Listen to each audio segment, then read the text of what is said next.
What is going on, you guys? It's your boy, Average Bob. And in today's episode, I'm in a great mood, so let's get it going right off the bat. I did finally get around to watching Hard Knocks, the postseason, off-season Hard Knocks, which I thought was awesome. It was a breath of fresh air in the series where we've been so used to over the last, 10, 15, 20 years now, however long Hard Knocks has been on, of seeing the same stories that they keep creating, and the rookie who's undersized who wants to make the team, and people that are on the edge of being cut, and the third string quarterback. So it was cool to see Hard Knocks and through a different lens, especially in the offseason. And I think this is probably how the Giants kind of skated around a little bit, not being on a full training camp version of Hard Knocks, was working into be this new iteration of it being the offseason, which was cool because there was a lot of drama and storylines in and on itself that we really got to see behind the scenes of, which I thought was amazing, especially how everything transpired with Saquon, bringing in Burns, and just seeing, how the draft went and everything. So with that, let's dive into it, and I'll give some of my POVs here of what I liked, disliked. First off, I thought Joe Schoen did an amazing job throughout. I really enjoyed everything that he had to say. And it was really interesting for the first time where you saw sort of like, if it wasn't scripted and he was genuinely being himself, he seems like a great guy, has a nice family. And it's interesting to see, how meaningful it is to have connections around the league and putting pieces together, especially his relationship with Dan Morgan on the Panthers to make some deals there to get Brian Burns. So it's interesting to see how all of this kind of comes around full circle. And I did like mostly about Joe Schoen is that he was echoing a lot of the things that I was thinking. And honestly, it was really refreshing to hear that. Clearly, the Giants knew that they couldn't let an offensive line ruin and tank another season like they did last year. So having that first and foremost on the list of priorities, and seeing, Illuminor and Runyon Jr. and some of these other guys in the mix that I think are okay, but just seeing how everyone is kind of in a desperate situation to bring an offensive lineman. And so their price got driven up, and that's just the way it is. But it was good to see them actually make the moves, be competitive, and figure out the best price point to get these guys. And then also getting the edge rusher in Brian Burns and bringing him in, I thought is great. It really beefed up our defense on top of Kayvon and Dexter. Obviously, with the trade, it was very contingent on having to pay him immediately after bringing him in, where you're seeing right now the Jets are having a monster problem right now with Hassan Reddick, who they traded for and hasn't signed a contract yet. And he's saying he's not going to, so he's saying to trade me. So that is an absolute disaster of a situation that I'm glad the Giants aren't in, or kind of avoided that much earlier in the offseason. So it was interesting to see all of that shake out. So I personally thought there were a lot of positives with Joe Schoen. You got to see a little bit more of Dable being funny, his being more of his true self. And that's what I like to see. And it was interesting when he was speaking with, I think it was Neighbors or Jalen Daniels, where he's saying, I'm a bit of a hothead myself. I scream and yell. How do you get around that? And I think Dable had mentioned he needs to be better at that. And that was one thing that the hit pieces started coming out immediately after the offseason about how much of a hothead he is, especially with Wink Martindale leaving the team as well. So I like to actually see him have that self-awareness and understand that, because how many people don't have that, whether it's in life, work, outside of football, right? So you see a lot of people never have that, and it's good that he understands that and maybe could do a better job of restraining himself and not screaming in situations that don't call for it. I also thought they really painted the front office in a good light. I really liked all the other additional people that they were showing throughout. They all seemed very smart, level-headed. Even the scouts seemed great. And it was just cool. I thought it was cool to just see a whole different side of what we don't see on the day-to-day. And I think even I was listening or heard a clip from Pat McAfee. I don't really listen to a lot of other sports shows at this point because I don't want it to interfere or say some copy what other people are saying. But I did think McAfee had a great point where he said I've never seen what it's like behind the scenes like this before. So it's interesting. Those conversations are occurring, but it's one thing to see it actually transpire. So I wonder if they'll do this again next year and another team will be willing to do it, or if other teams will just say like no and try to skate around it, because like, is having those conversations public, is recording Saquon and his agent and they're not knowing that they're being recorded, is that a good thing? Like, because Saquon had said after he didn't know he was being recorded, and I thought everyone came off like on a good note, but like I do think it's a little devious if you're recording stuff and the people don't know that you're recording them, whether it's any walk of life, let alone just a huge free agent negotiation. So it'll be interesting to see how if teams do that again next year, if they bring it back or what. But I thought it was cool and just interesting to see the transparency to that, and how it really is a business. And I think at the end of the day, that's what everyone needs to know and understand. And I think the players obviously know that. So speaking of business, the Giants couldn't get a deal done with Saquon. He went to the Eagles, and you just see how happy he is with his kids walking through the Eagles facility, hugging everyone. Kind of made me like sick to my stomach a little bit, to be completely honest with you.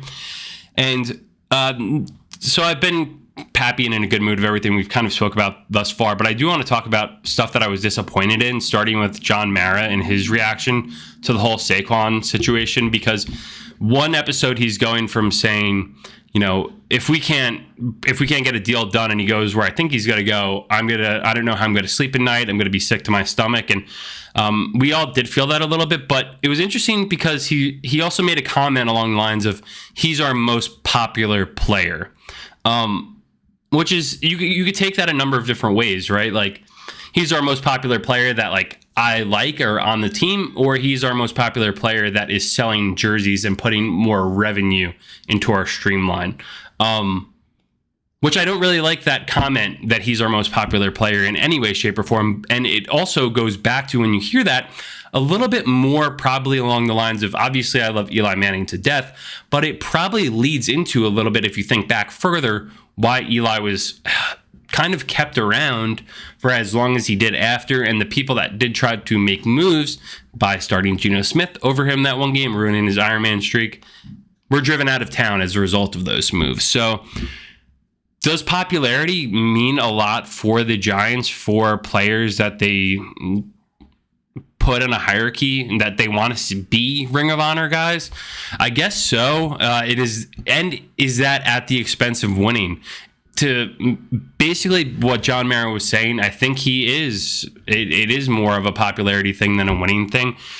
And I would have liked to see him say a little bit more. I don't think anyone with the Mara family who was involved in this production didn't really say much or come off in a positive light. Maybe that was intentional. Maybe they said, hey, we don't want to have... We'll show all the scouts. We'll show Hannah Burnett. We'll show, all these other scouts that are here and give them, more of the spotlight than we have had for our family's lineage of our 100 year of owning this team, right? Because there was the other guy who's a part of the family who is right-hand man of Joe Shane, who's sitting in a lot of these meetings and was very unimpressive. Didn't really say much, didn't offer anything. And he's been there for 10, 11, 12 years now. And the Giants' trajectory over that time has been very losing based.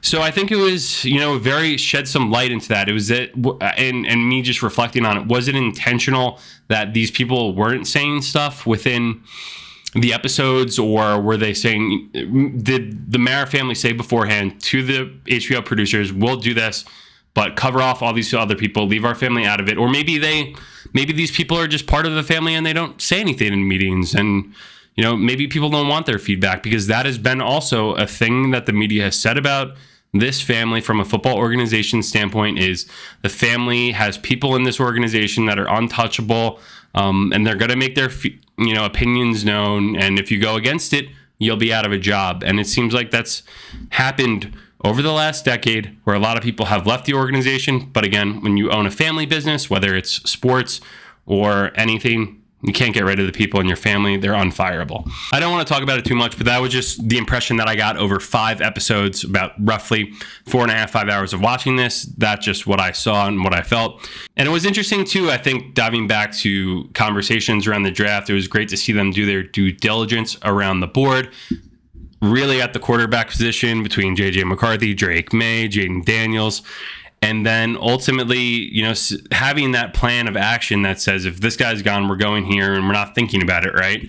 It was interesting to see, how they did have Malik Neighbors higher than Marvin Harrison, and it seemed like it was like almost unanimous.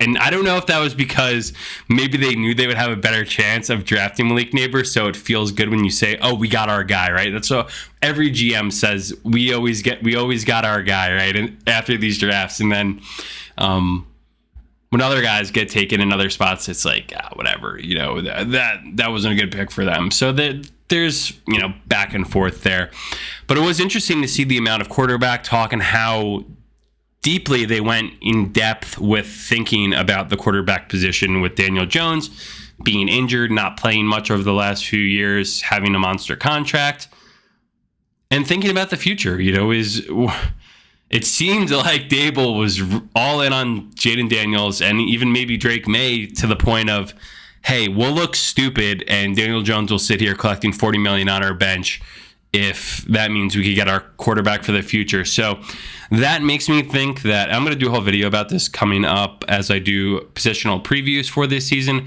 that regardless what happens, Daniel Jones will not be a part of this team moving forward. And maybe I'll talk about it in this video, how true the hate is for Daniel Jones, which I don't really understand, because anyone who played behind that offensive line, whether you're Tom Brady, Patrick Mahomes, Drew Brees in his prime, Peyton Manning, they all would have sucked and had terrible seasons. And even Darren Waller said that. And, he's not even in the team and really didn't do much either. So he hadn't, there's no reason for him to give any credit to anyone. But it was interesting to hear him say that the offensive line, no one could have done anything. And I think we all agree with that too. So it was good to see it addressed. And yeah, so those are my thoughts on Hard Knocks. What do you guys think? Did you like it, not like it? So now we'll transition to something else. For this next segment, I am going to do something different we haven't really done before, is look into Giants Reddit and just filter for the top posts in the last week. Because there's usually, I think Reddit there's good, bad, and ugly there, and they do a good job of highlighting certain things or certain topics make their way to the top. And instead of having a mailbag or, seeing comments from other people, on my YouTube channel, let's just go to the well here and look at Reddit, and we'll create some content off of this and talk about some of the various things. So first off, we have this guy posting, took his kids to what appears to be their first Giants game, which is amazing to see. And as a new dad, I can't wait to the day I can bring my kids to a Giants game. I think that's going to be an absolutely amazing day. Next up is a Twitter or X post from Connor Hughes. The Giants threw to Malik Neighbors 17 times versus the Lions on Monday and Tuesday, where there was like a shitload of fights in these practices, which was kind of crazy. So between 11-on-11, 7-on-7, he caught 16 of those passes, scored 2 20-yard touchdowns.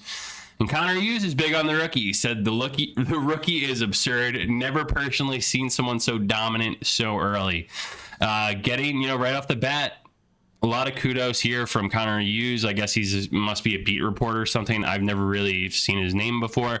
So maybe take this with a grain of salt. But, Neighbors has been getting a lot of positive praise. And, that's something the Giants haven't been able to say about the wide receiver position since Odell left. So this is great. Next up, we have a bit of a meme here, meme or a shit post. The prophecy we need. We got Daniel Jones here, training camp 2024, and then with the beard. And then next up, Super Bowl winner with the full diabolical beard here. Hey, one could hope. Even though he looks a little bit Unabomber status there. And then next up, we have another X post from another beat reporter here, Dan Duggan, who had said, in my 9 years of covering the Giants, there are 3 guys that have moved different on a field full of athletes: Odell, Saquon, and now Neighbors. So interesting to see, just loving how much all of these guys are being very positive. Speaking about Neighbors, here's another meme. My friendship ended with Saquon. Now it's with Eric Ray's my best friend. Just absolutely hilarious post. Eric Ray looks great in the preseason game. Tyron Tracy is an interesting pick too. It was also cool to see like the background that they talked about him in the Hard Knocks on playing wide receiver for 4 years and running back for 2, so not big wear and tear, but a freak athlete every time he touches the ball. So I'm hoping that they can, instead of being and having to put everything through number 26 with Saquon, there could be more of a well balance here. Then we're so back. Here we go. Giants running out in preseason, getting them going. One thing I wanted to touch on quickly, because I saw some linemen running out there. The Giants signed Greg Van Roten, who was part of the Raiders last year. Obviously, you guys know we have the Raiders coach now, offensive line coach, and he's brought in Illuminor, one of his guys, someone else, and then Van Roten played, I think, 17 games last year. Pretty serviceable for, being 34, 35-year-old, and the Giants. That's something the Giants need. So I would love to see Evan Neal have to earn a role on this team instead of being given one, because I've done other videos on Evan Neal. You can go back and watch them if you want, but he shouldn't be handed anything. Eric Gray to the house. I spoke about this in my reaction video. This is what I get for freaking my Wi-Fi being so far away, which is not ideal for this video. Next time I'll hardwire. But Eric Gray just putting his foot in the dirt. Look at that. Love that. From Mr. Eric 50 Shades of Gray. Hopefully we see a lot more of that this year, because I would rather see him than Devin Singletary. They did speak a lot about on Hard Knocks, the case for bringing in Singletary at his price point. Again, another Buffalo guy. We've seen how Buffalo guys have done on the Giants so far. Not too great. Of course, this thing just fell down behind me again. Happy game day, guys. A quote from Travis Kelce on the Giants trading Kadarius Toney. I don't know how he got out of that building. Kadarius Toney's such a bum. Ooh, love from Egypt. Got their first Giants merch. And then I want to do a wrap up on this one after the season, but cool. Here's one thing I guess worth talking about here is most disappointing thing from last night has to be Azeez Ojulari getting zero pressure, having 0% win rate on 16 opportunities, talking about his performance in the preseason. Yeah, guys, I mean, Azeez has been here for a while at this point. We are very familiar with him. That first season, he did pretty well in his rookie year. After that, kind of injury plagued, nowhere really to be found. Hopefully, with having more between Dexter, Kayvon, Burns, there is someone else that can win a job. Well, mostly inside to backfill for Ashawn Robinson, but there is always a bit of rotation on defense, right? Guys coming on, guys coming off. This is it for Azeez Ojulari. I don't know what else you could say about it. This is everything. This is the end of the road for him if it doesn't work out. Otherwise, he'll go somewhere else. And that's it for this week's episode. Hope you guys enjoyed, and see you later.